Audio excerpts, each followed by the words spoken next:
In the Byzantine palace, removing a man from the throne did not always mean killing him. Sometimes they chose something colder. They let him live, but took away his sight.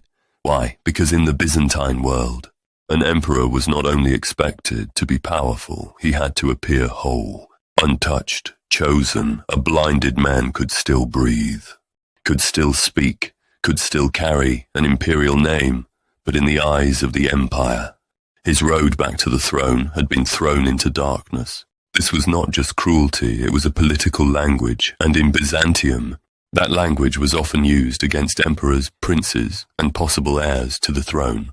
One of the earliest and most famous examples of this idea was Emperor Justinian II. When he was overthrown, his enemies did not kill him. Instead, they cut off his nose. The purpose was clear. They wanted to mark his body, to make him look unfit to rule again. His rivals believed that a disfigured emperor could never return to power, but Justinian broke that belief. He came back from exile with the help of allies and soldiers. He returned to Constantinople and took the throne again. For the Byzantine court, this was a terrifying lesson. Damaging a man's face was not always enough. He could still gather supporters, he could still claim power. He could still remain dangerous, so in later periods, a harsher method became more important, blinding, because a blinded emperor had a much harder path back to the throne. He was alive, but his political future was almost destroyed. One of the most disturbing examples of this happened between Empress Irene and her own son, Emperor Constantine VI. Constantine was the emperor, but his mother, Irene, did not want to let go of power. Inside the palace, a silent struggle began. Supporters changed sides. Soldiers and officials chose where they stood, and in the end, Irene won. She removed her own son from the throne, but she did not stop there. Constantine VI was blinded, according to some accounts. The punishment was so severe that he died not long afterward. This became one of the coldest scenes in Byzantine history, because the enemy was not a foreign army, it was not an invader at the gates of Constantinople. The battle for the throne had turned a mother against her son.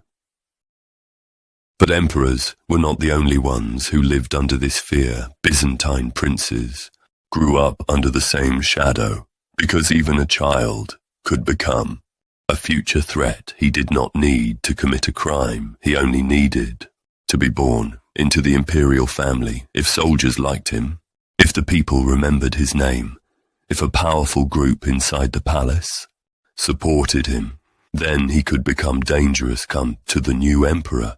In some cases, princes were sent to monasteries, their hair was cut, they were dressed as monks, they were pushed away from the world of politics. But even that was not always enough, because a living prince could one day become a symbol, a name for rebels to use, a banner for enemies of the emperor to raise. That is why blinding became such a feared political tool in Byzantium. It was almost as final as death, but it could be presented as something more merciful. The person was still alive, but he could no longer rule. His name remained, but his future was taken away.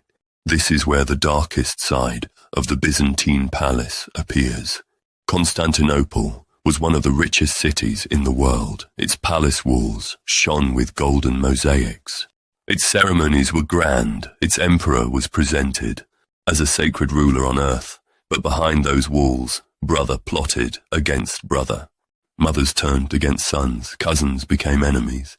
A man could sit on the throne today and wake up in a prison tomorrow. A young prince could grow up surrounded by silk, gold, and ceremony, only to be forgotten in a monastery, and eyes that once looked toward the empire could be forced to see nothing but darkness.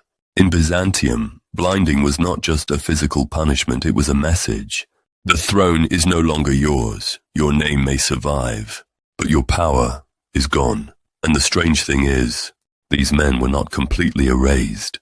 Their stories survived, and they reveal something important about how Byzantium worked. Empires do not weaken only because of enemies at their borders. Sometimes what eats an empire from within is fear.